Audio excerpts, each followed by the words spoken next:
You would ask.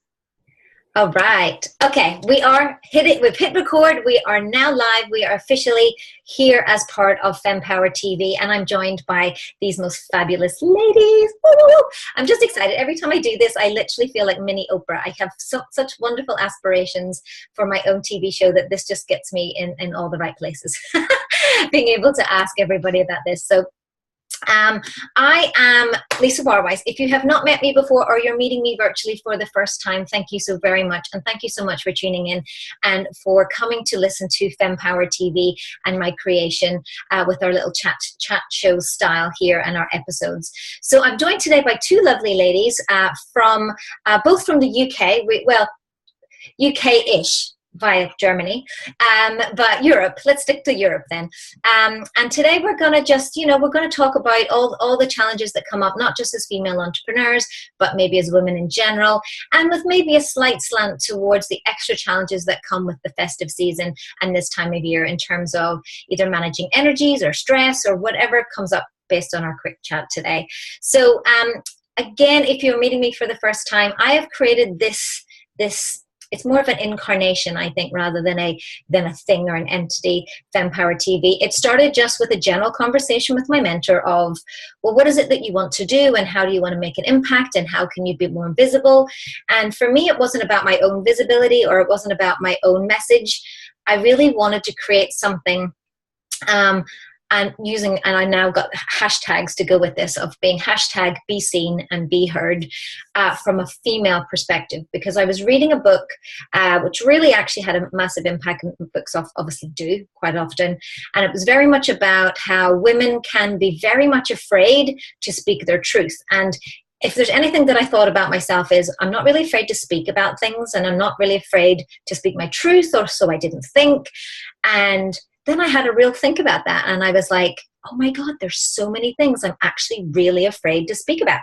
And, if I'm afraid to speak about it and I think there's going to be consequences or punishment or there's going to be judgment on me or any of these negative forces, and I feel like I'm already a good person at speaking, then how can I use the skill that I have or the gift that I have to help others? And that's how Fempower TV started, basically. So it is about being visible, it is about being heard, but it's about whatever women need to talk about. And what I've noticed from doing this just for the last couple of weeks, I've had a massive response. I think we have over 200 people signed up to do interviews. It's just been amazing.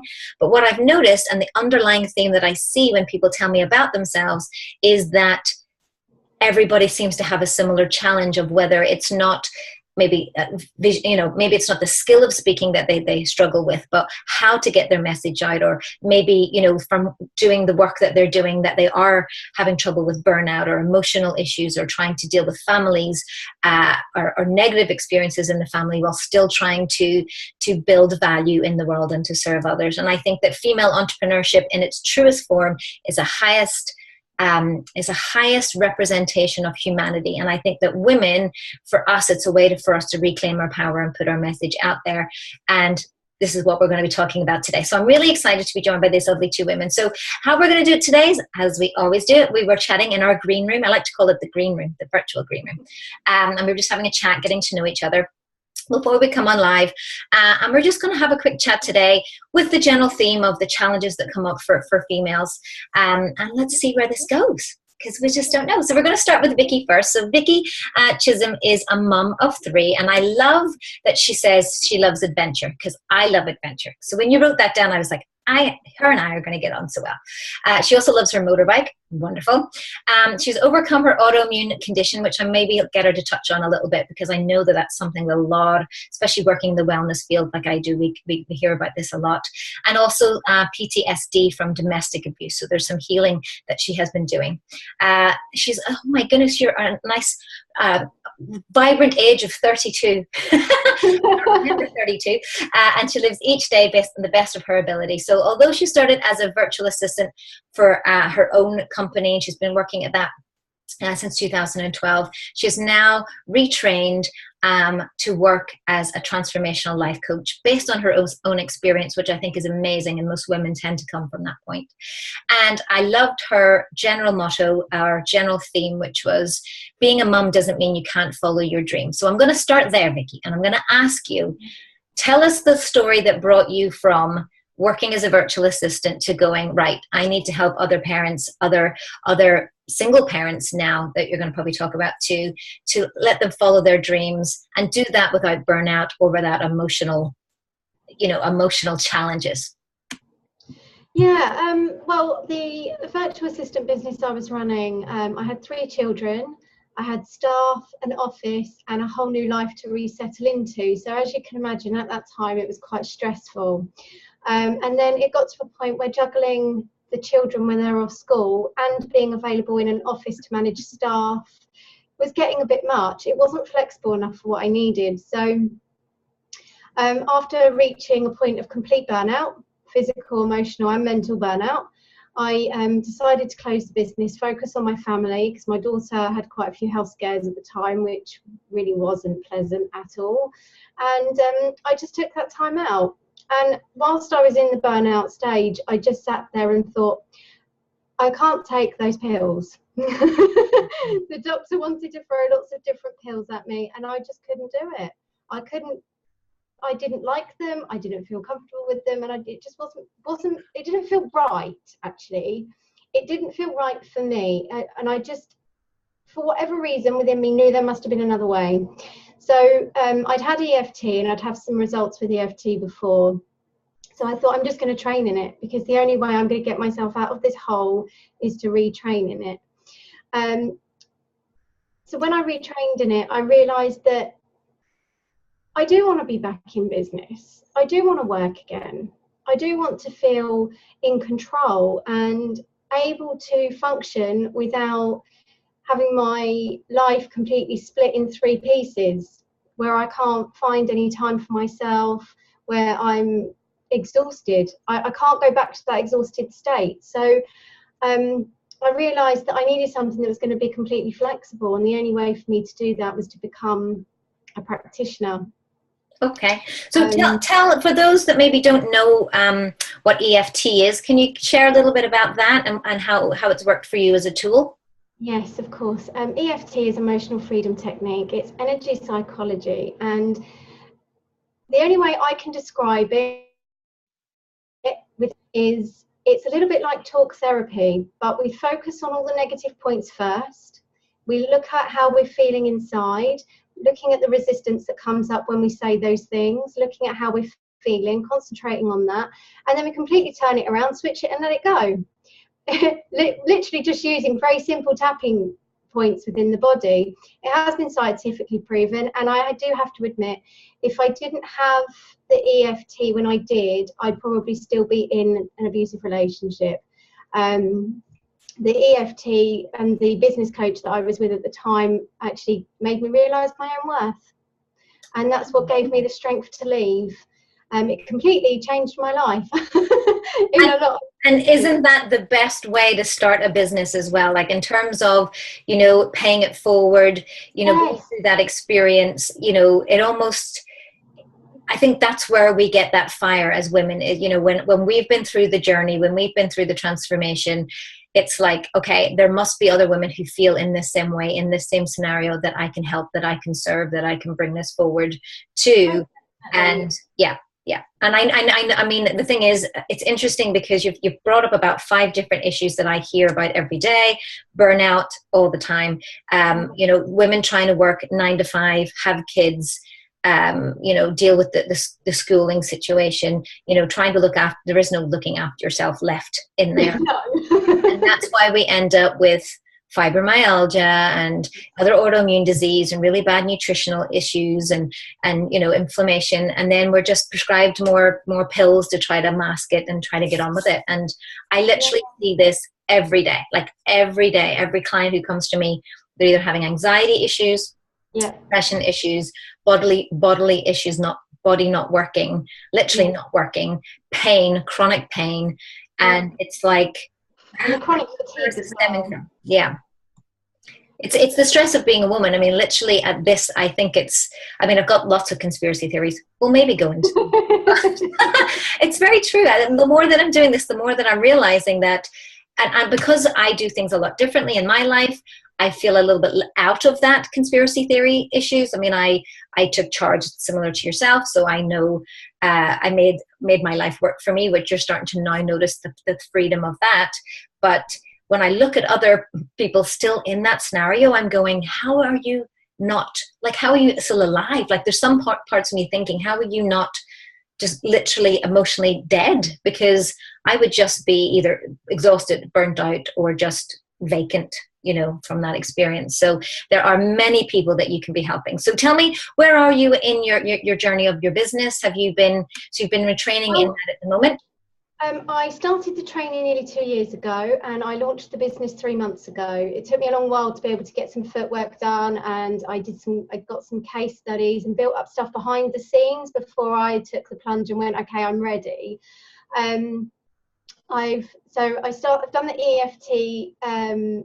So I'm up to level 2 practitioner stage. I'm currently doing my advanced stage. I'm now a trained Reiki level 3 master degree.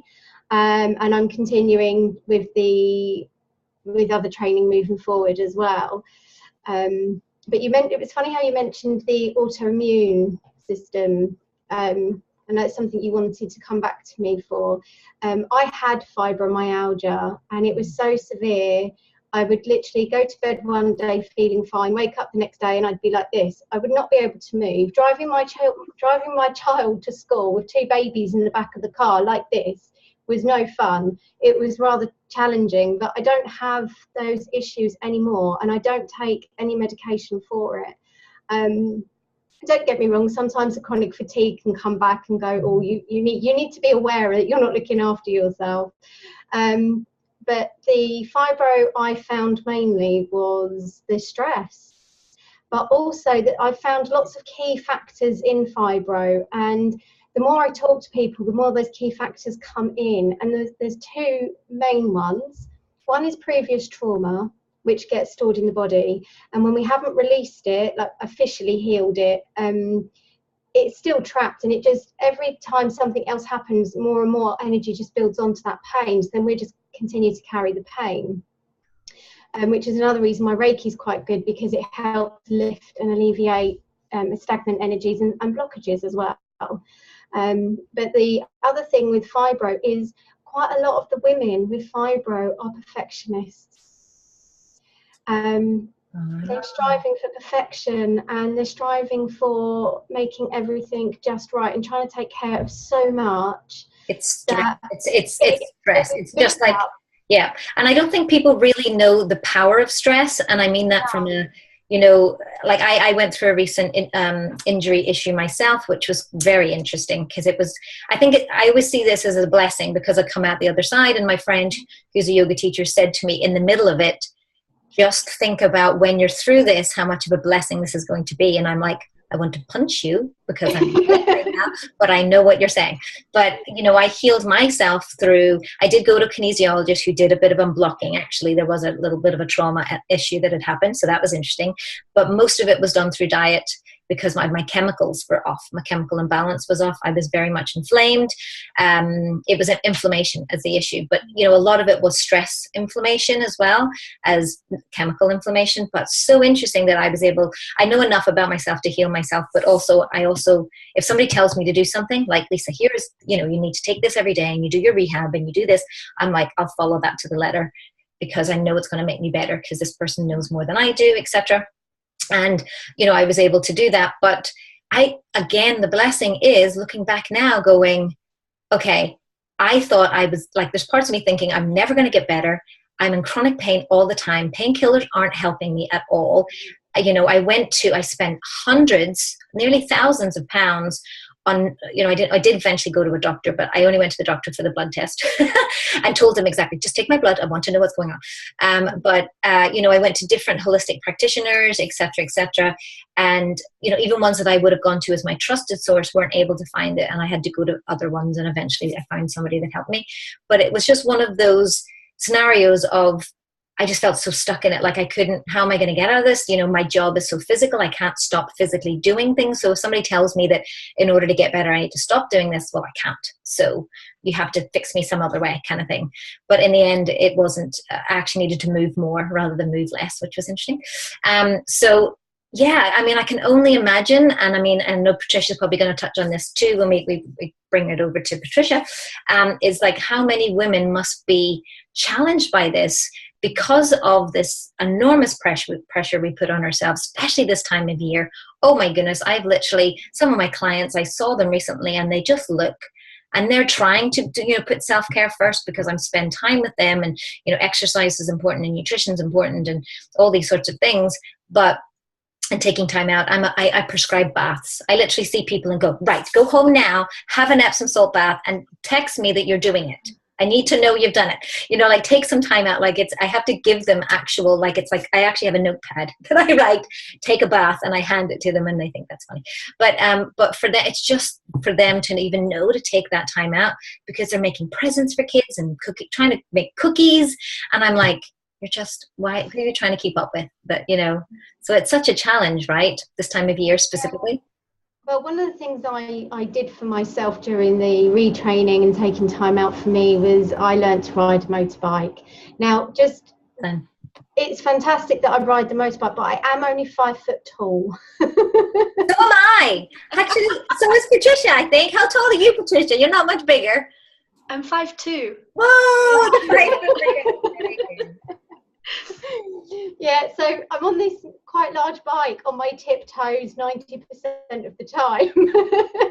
But like today, I had a bit of a free day today because I do things in the evenings to give me that time during the day. So today I took off on my motorbike because I could, and because I'd scheduled some time just for me. And I know when I haven't done that, my kids suffer because I'm not as patient as I'd like to be. I'm not the mum that I want to be. I'm irritable and tired and grumpy, and they are then irritable, tired and grumpy too because they're not getting the best of mum. So yeah, like today I took off on my bike. The children go and spend time with their dad, so I have weekends, and all through this year I took off. I just kept taking off on the bike because I had a whole weekend free. And it's amazing when the kids come back and I've had that time out, how different things are within the home. So it was really important for me to build a business where I can have that freedom and incorporate self-care and time for myself. And it's so interesting. I mean, we talk about it like, like for me, that's just part of what I do. I schedule that too. But, it's interesting that we're now living in a world that women have to think, I need to schedule time for me. And it's almost like we're having to retrain our brains that I'm sure primally, and, I'm sure she's probably going to share this because this is what she does too. But like, there must be, we must be trying to override so many hundreds of years of programming for us to act more in a very masculine energy way, just to push and get things done and versus, now having to schedule self-care time, which I do it too. So, I mean, I know that, it does, well, sometimes like today, I just took things naturally and went, I'm not going to do that. I'm not going to do this because it's going to protect my energy today, and I need my energy protected, and Josh isn't feeling great. And that's a perfect opportunity for me to be nurturing and enjoy and spend time with him. So I just allow myself, but I have this freedom that I've created in my life to do that. But it's just, for people who haven't, well, there's the ones that are self-employed that are still in the CEO mindset, which they have to be at certain points in their careers. I understand when you're building a business, it takes a lot more time. Takes a lot more energy, to get things moving. It's just trying to do that, I think, in a very feminine way. Now, that's what I'd love to teach people is, how to have that without the burnout. So, that's why we're here. This is what the movement is all about. So Vicki, is there anything that you want to share specifically about, the business that you've got at the moment? Are you looking to work with other clients? Are you hoping do you work online with clients or work in distance with them as well? Yeah, I only work through Skype. This is one of the ways that I'm able to manage my time more effectively as a practitioner and also as a life coach.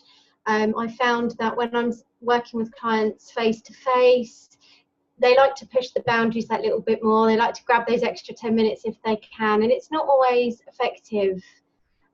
So I prefer to do it through Skype, mainly because we have they're quite keen to get off screen. So they don't want to keep me for an extra half an hour. With this additional problem, they forget to tell me. Everything comes out, and actually the sessions are more productive. So I found that this works a lot better for me in my business, and it's better for the clients too, because there's no commuting, there's no travel, it's all very click of a button. We can connect, we work through a session, we come off. But one thing I have got at the moment is 3rd of January, the 28 days to personal power is going live. That's 28 days of videos, a workbook, and live sessions in a group setting, which I'm really excited about, because personal power is the one thing, especially us women, keep giving away. No, we must stop. Stop it. Yes. So, you know, as women, we know what it's like to not have that personal power, because we, like you said at the beginning, we're afraid to speak what we want. We're afraid to rock the apple cart. We're afraid to do all the things that we truly want within ourselves, because the kids' needs has to come first, or the house comes first, or your partner comes first, or, you know, there's always somebody else that comes before you, because that's how most of the generations are brought up. You put everyone else before yourself. You don't want to be deemed selfish. You don't want to, you don't see other people going without. So you make sure that everyone else is catered for, and then you forget yourself. But the one thing I've learned through it all is, but then who looks after my children when I'm not when I'm not well?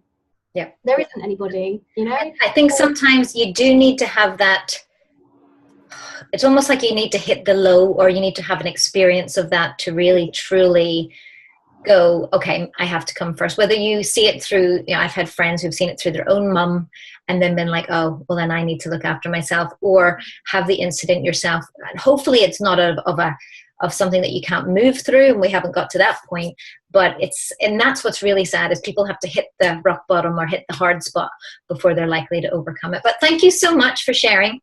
I will be sharing how you can get in touch with Vicki, not only underneath this video if you're watching it via YouTube, or on our Facebook page. And by all means, we can go and connect through social media and find out more. We're also going to be connecting continually through the Fempower Network group as well. So thank you so much, Vicki, for being on board. Thank you so much for sharing that. You've made me almost think about how much I would like a motorcycle, but do it. I know, but no, I just walk my dog. It does the same sort of. No, it doesn't. I'm out in the woods with the dog. It has the same healing effects for me. So we're going to move over now to Patricia, the lovely Patricia Luebeck, who is originally from Germany but also lives in Belfast, UK. And I know Patricia personally, and I love to watch her evolution. But when I talk about Patricia, and she knows this because I think I've said this to her before, but she is one of the most feminine energy women I have ever met. And if I was to describe her in one word, it would be the word nurturer. And she's now put that into her, which I love, into her description. So she describes herself as a healer, a nurturer, and a protector. And I love that. And that, when I actually was talking about her to another friend of mine, and I was like, she's just got, you know, if there's a word, it's the word nurture. She just has that lovely energy about her. She loves to work with a very different channels through mind, body, spirit, emotions. At the moment, her focus seems to be mostly on also helping to process through trauma, whether that be through working physically with the body, from anything from yoga and massage, to also work through any sort of energy work. She's going to share a little bit about that too. And I mean, it's so interesting. I love that the world has brought us three together, and the conversation is going where the conversation is going, because it seems to be resonating with all of us in terms of what we do and how we serve others as well. So I want to know, Patricia, specifically where you're going with regards to this focus. It seems to be a new focus for you in terms of moving towards the trauma processing and to helping people to heal from those sorts of things. So welcome, and share a little bit about you. Hi Lisa, thanks for having me. Yeah, I think trauma fit really well for all the work I did, and I spent, similar to Vicki, I started out with EFT and with Reiki, and as I kept going, I realized, okay, so now in my body, this wants my attention and that wants my attention. And so I learned all of these tools and eventually realized that trauma is not such a big thing. You know, trauma can be a really minuscule moment. And of course, trauma is also big, like in abusive relationships, or when we have a loss, or when we hit bankruptcy, or all of these major events. But trauma is also being weaned of our mothers when we're not ready, or going into a play school that we don't really love, or just struggling at school and not feeling like we can share. So trauma is really a lot, and sometimes it hits us physically, like in accidents or in physical abuse, but it can also really be emotional or mental or spiritual. And when we deal with trauma, when we deal with those significant moments in life that change our lives forever, sometimes through good things, but most often through really difficult things, then we need to deal with all of the channels, because I see all of these people who have been dedicating their lives to being happier and to taking care of each other and themselves. But they come to me and they say, I just don't know what to do anymore. I've been in therapy for 10 years, or I've done this for so and so many hours, and I've been doing all this work, but nothing seems to happen.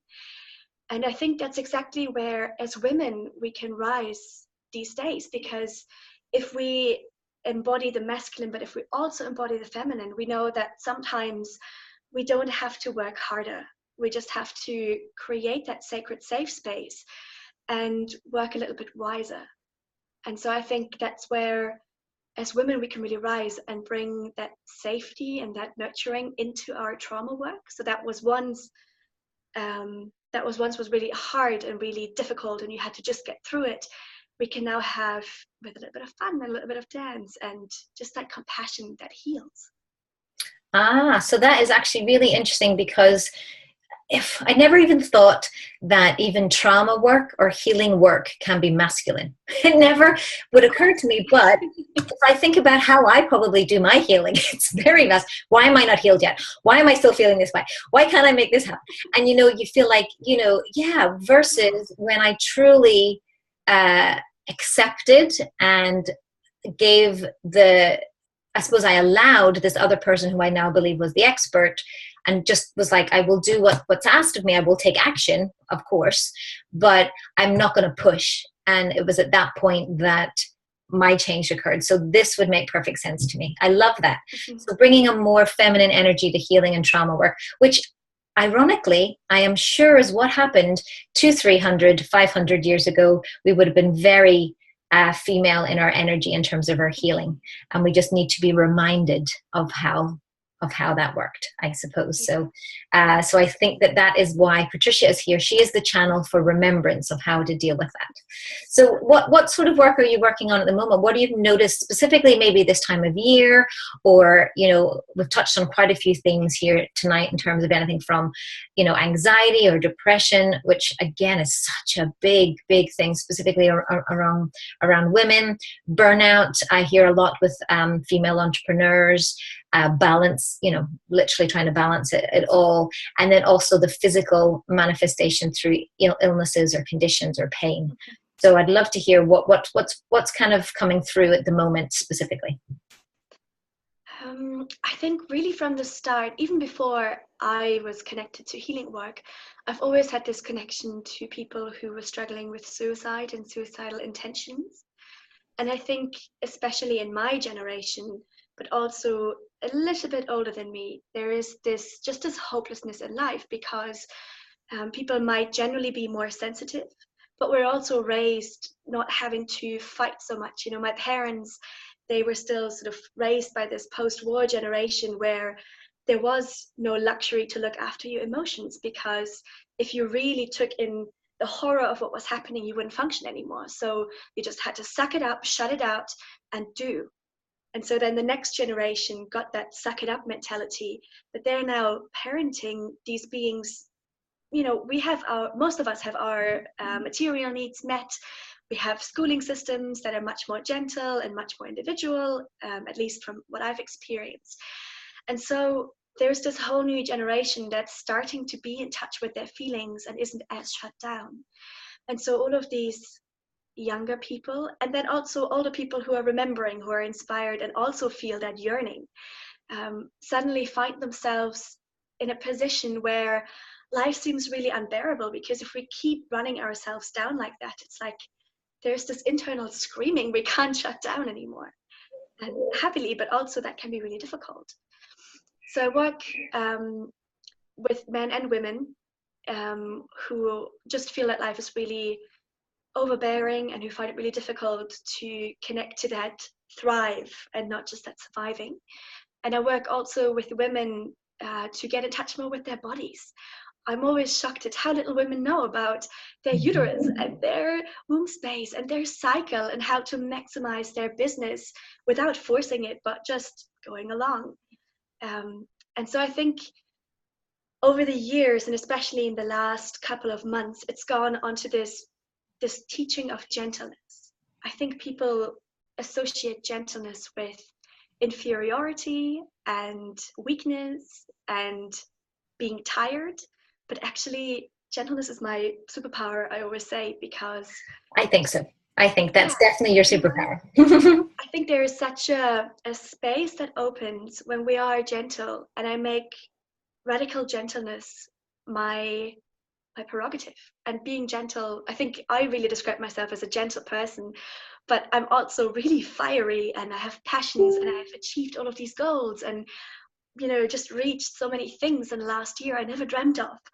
And that is because when I find myself on an afternoon and I don't know what to do, and I don't actually have an idea of what to do, I just plonk on the sofa, and I don't feel guilty in the least, because I know at some point there will be a few days where I have to work 4 days in a row, and I don't mind. So I think there's just this radical gentleness where I, even in my healing work, honor the slowest part of me. And because I honor that slowest part of me, it's not resisting, it's not holding me back, and I actually shoot forward much quicker. Yes, I mean, it's something that I have been working on really hard and really gently at the same time in the last 6 months is, I'm much more aware of when my urge to push comes up.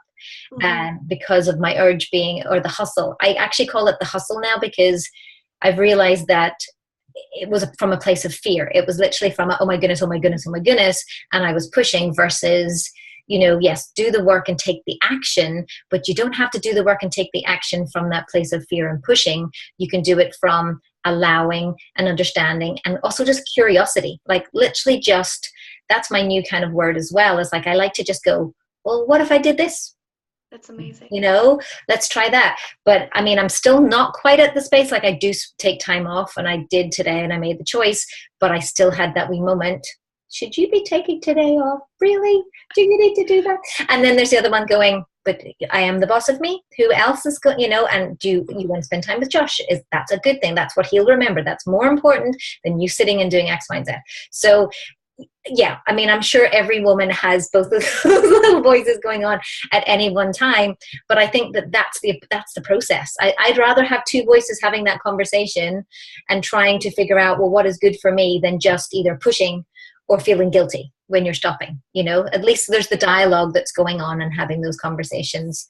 Because I mean, I have friends who go, I can't believe I had a nap today. Like, oh my God, it's so bad. I had to have a nap. And I'm like, I nap all the time. Like napping is my life. Like, I am a gangster napper, because I've worked out that I'm way more productive and get so much done if I can have little pockets in the day to do certain things. Or, my goals at the moment are about lifting heavier stuff. And when I lift more heavy stuff, I need to rest. The body needs that. So you need to eat more, you need to rest more, you need to know how to do that. But it's so interesting how many times I hear people apologize for resting.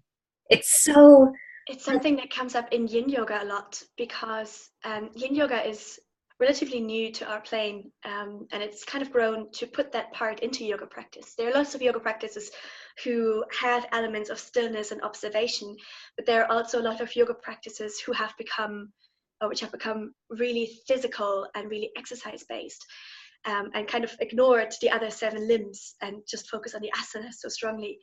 And that is okay. There's nothing wrong with that.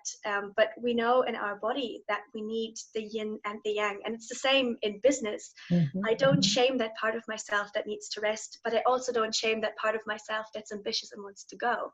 We need those both parts, and we need to maximize our parasympathetic nervous system, because when we can actually rest in times where we are chilled and we don't sit on the sofa and think, oh, I shouldn't be doing this, then we're not actually resting, you know. So when we allow all of these parts, the parts of us that want to achieve our goals and the parts of us that are happy to chill, then it's actually quite good. And in yin yoga, we do a lot of poses that are really long held, and it's even more so like a seated meditation rather than a physical asana practice as such. Although I do get cursed at in my class regularly, so I do think it does something to the body. But I sometimes have people sitting there and they look at me really confused because they don't understand what's happening. It's nearly like I can see that question in their head, but we're just sitting around. And when we know our body, we know that our ligaments, for example, build fiber, and if we hold them in a specific tension, it's not restorative yoga. We don't just hang out. It's quite uncomfortable, actually. But when we hold a pose at a certain significance, then we lengthen that what we couldn't lengthen otherwise. So it's actually that when we're gentle, or when we hold space, and when we observe, we're not doing nothing. When we rest, it's not like we're wasting time. It's actually working on resilience and endurance and building that chi in our life and building that momentum in our life to then shoot forward, to not have to hustle when we go forward. I think you're really right with that. Yeah. And also that's when burnout happens, because you keep hustling and pushing and, you know, that's, you know, it comes full round to what we were chatting about, is that's when the manifestations of that physical burnout, you know, appear, when we're just pushing and pushing and pushing. And also, you know, for the female body, that's when we do manifest generally the female related illnesses specifically. And you talked there a little bit about not understanding our cycles and moon cycles. And this is how Patricia and I kind of met. We did a lot of red tent work together, which I loved. We're also, you know, I have incorporated a lot of that into the work that I do with my kettlebell studio called Warrior Goddess Kettlebell Training, which is all about the masculine and the female energy being brought together to have fitness, but also understand self-care from a feminine point of view. So a lot of the times, you know, we do our moon-based meditation classes where we speak a lot about how the moon is affecting our cycles, but also, you know, I'm constantly, because I track I do everything now by the moon. I never thought I'd be quite as into it, but OMG, like, you know, I know at any one time exactly what day I am on my cycle. I know exactly if I'm in my creative part versus my need to stop part. Or I even caught myself, and I love that I'm this person now. I was having a moment of self-doubt yesterday, the day before, and I was like, oh, what the hell I could hear this voice going, what the hell am I doing, right? This was the voice. And I went, oh, it's just progesterone. It's just the progesterone happening in your body right now. It's just bringing you down a little bit. You're just a little bit sluggish from the progesterone. You are an awesome goddess. It's just the progesterone. That's what I said to myself, because I know where I am in my cycle, and I read my little hormone horoscope, and it told me that today you might feel a bit bluer or a bit less self-assured, and that the only thing that you'll feel really insured about are fuzzy fluffy blankets or lovely cups of tea or whatever. So in that moment when I felt like, oh my goodness, I could feel it coming over me, that the emotional what am I doing with my whole life feeling, I went, well, just go and have a cup of tea and sit with your fluffy blanket for a minute, and you'll spike that serotonin, you'll feel great, and then in 10 minutes you can choose to go and do something if you wanted to. And guess what? I did that mindfully, and I was 10 minutes later perfectly okay again. So it's so interesting when we really tap into our feminine power, which for me is our womb space and understanding our cycles and understanding the moon and understanding how that can be literally a force of nature. That can be a healing force, it can be a motivating force, it can be an energizing force, it can be anything that we want it to be. So I totally, I'm a believer when it comes to that, because I've seen it work time and time again with my clients as well. So I always say that there's, you know, the elements of physicality and chemistry is really important element that sometimes I think we don't quite tap into enough as well, which is the understanding within our cells, the nutrition and things that are going on chemistry based. which I spend a lot of time with, and then also what's going on from a feminine energy point of view too. So is there anything that you ladies want to chat to each other about? I know we were talking off, but was there anything that came up when you were talking that you were like, oh, I want to ask her about this? Or is there anything that you want to chat about? There was, but it's gone. Oh, okay. I maybe answered it because I tend to talk in those instances.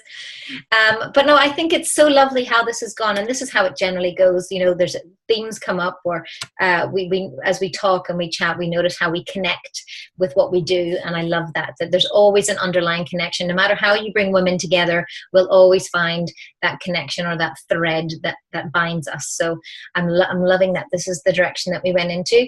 So well, I think that could be a perfect place for us to stop. Other than Patricia, is there anything that you wanted to share about what's going on for you in your business right now? Do you have anything? I know that I've seen you do a couple of Christmas challenges in your lovely little hat. Was that last year that you did that? It was last year, my advent calendar. You did an advent calendar and did a little video every day. It was very cute.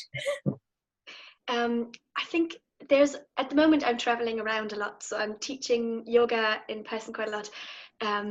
Something that I'm really excited about is just passages and rites of passages and ceremony.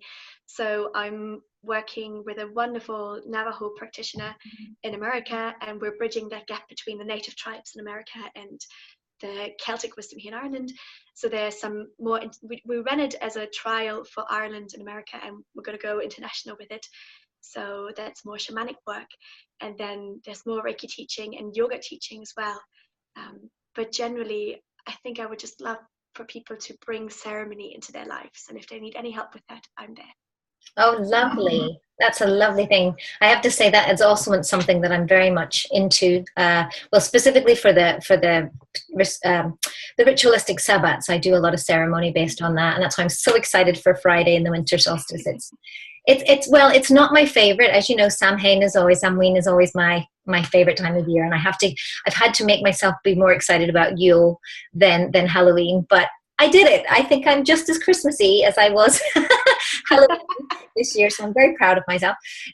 But it was lovely to connect with you all. Again, if you want to connect with these lovely ladies, I'm going to pop in some details with regards to their social media or any sort of links to their website.